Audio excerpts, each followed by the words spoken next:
L'innovation dans le secteur public, ça existe depuis longtemps.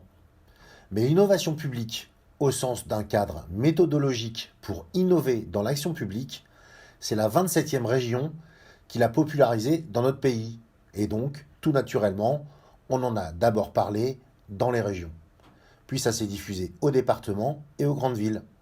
Résultat, on a l'impression que c'est quelque chose qui est réservé aux grandes collectivités, alors que c'est faux.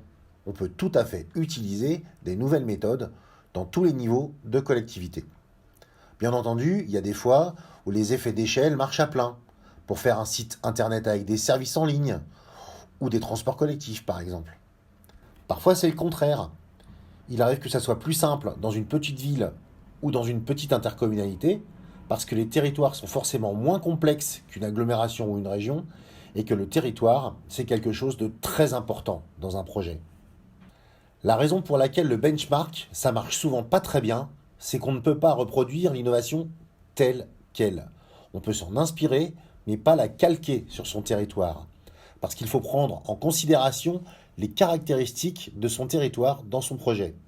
Bon, par exemple, les vélos en libre service, ça marche mieux là où c'est plat que là où il y a des côtes. Et ça, c'est un constat géographique. Mais imaginez quand ça concerne des êtres humains. Quand un projet germe, il arrive dans un environnement.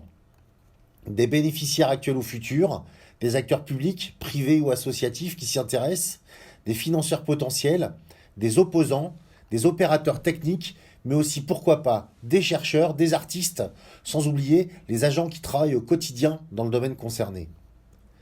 Débuter un projet sans avoir fait le tour de cet environnement, c'est s'exposer à le voir se rappeler à vous à un moment ou à un autre, et souvent au moment où vous en avez le moins envie. Faire le tour des parties prenantes, ça veut dire répertorier ses acteurs et ses contraintes, mais c'est aussi visualiser les interactions qui peuvent exister entre chacun d'entre eux. En effet, un projet ne se monte pas dans un environnement statique, il évolue pas dans un tableau, non. Il évolue dans un film où tout bouge en permanence et notamment les interactions entre les acteurs.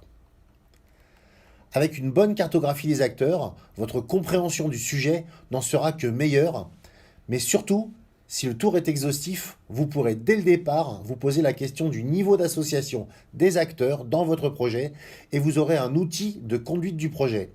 En effet, à chaque étape, vous pourrez vous poser la question des conséquences de votre action pour chacun des acteurs.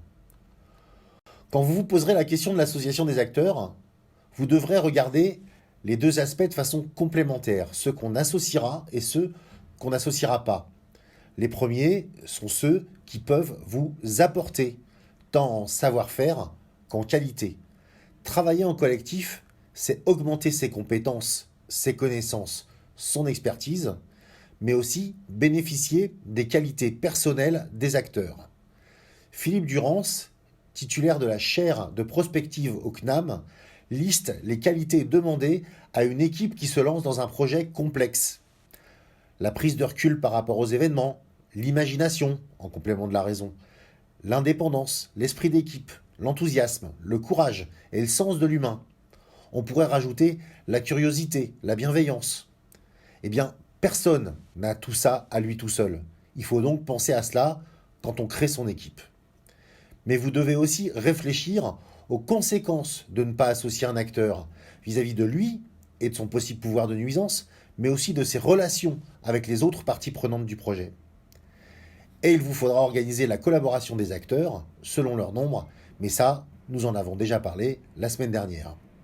Enfin, cette cartographie est un outil qui vous permet de définir, dans le déroulement du projet, la latitude dont l'équipe pourra bénéficier sans avoir à demander de validation intermédiaire, ou bien au contraire, de prévoir ce qui nécessitera un accord préalable au vu des acteurs.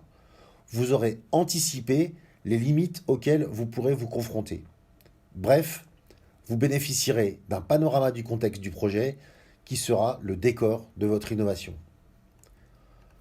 Si on devait résumer en réalisant une cartographie des parties prenantes de votre projet, vous l'inscrivez dans la pratique et vous quittez la théorie.